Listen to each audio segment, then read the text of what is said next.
This tin of fish has been coined the worst smelling food in the world. So naturally, we had to try it.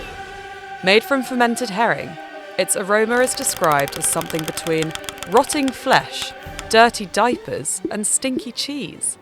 And in a worldwide ranking, it outstinks durian fruit and Korea's fermented skatefish.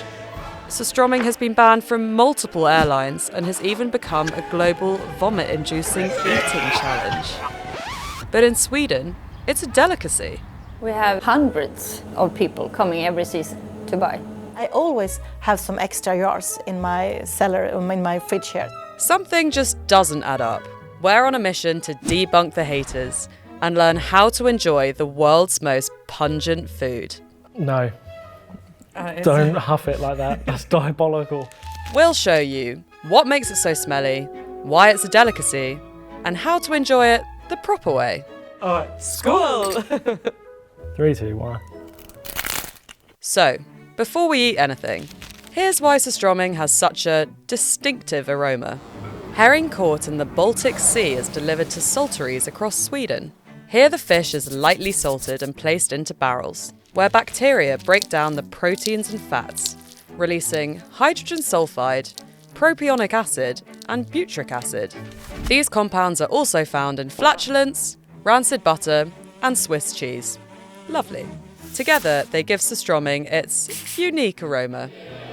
After a couple of months, a salt master tastes the fish every day until the flavour is perfect. By the time it hits the shelves, it's been fermenting for at least 6 months. Before we find out what this tastes like, we want to know why such an acquired taste is a Swedish delicacy. If only we had some local fish experts. My name is Ulrika and My name is Pernilla and we're the owner of this typical Swedish fish store. Just the women for the job. we have hundreds of people coming every season to buy.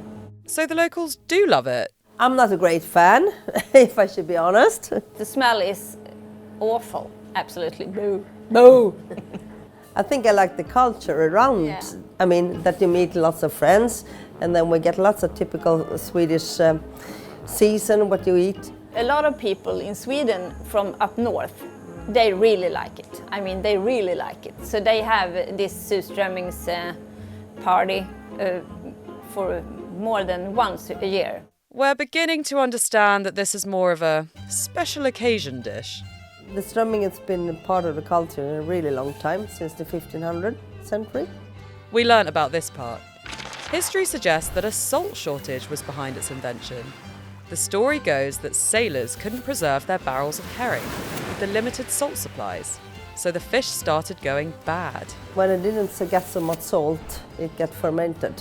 And they thought it was smelly, but they realized it was really good. So Surströmming is steeped in history, but it must taste good to have survived this long. To eat it the proper way, we've enlisted the help of Malin, Swedish chef and esteemed member of the Surströmming Academy.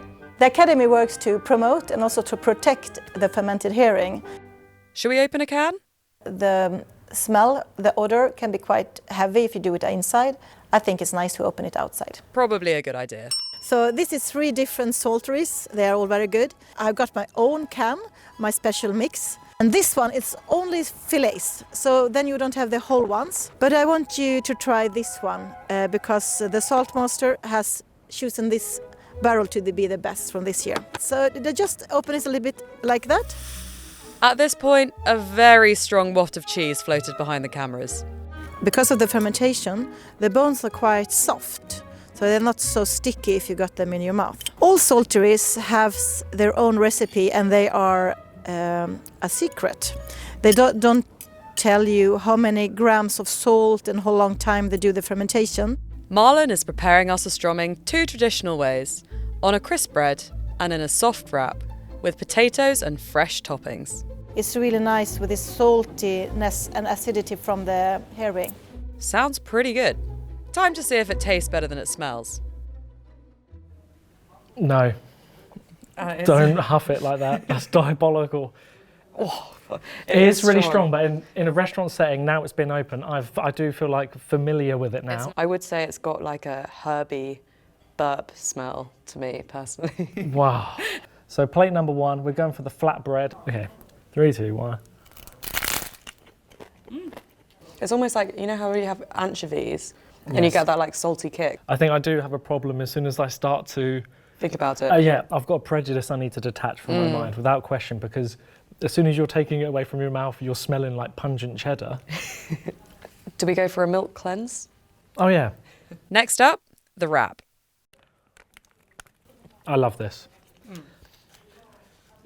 It's kind of the burrito of the sea, isn't it?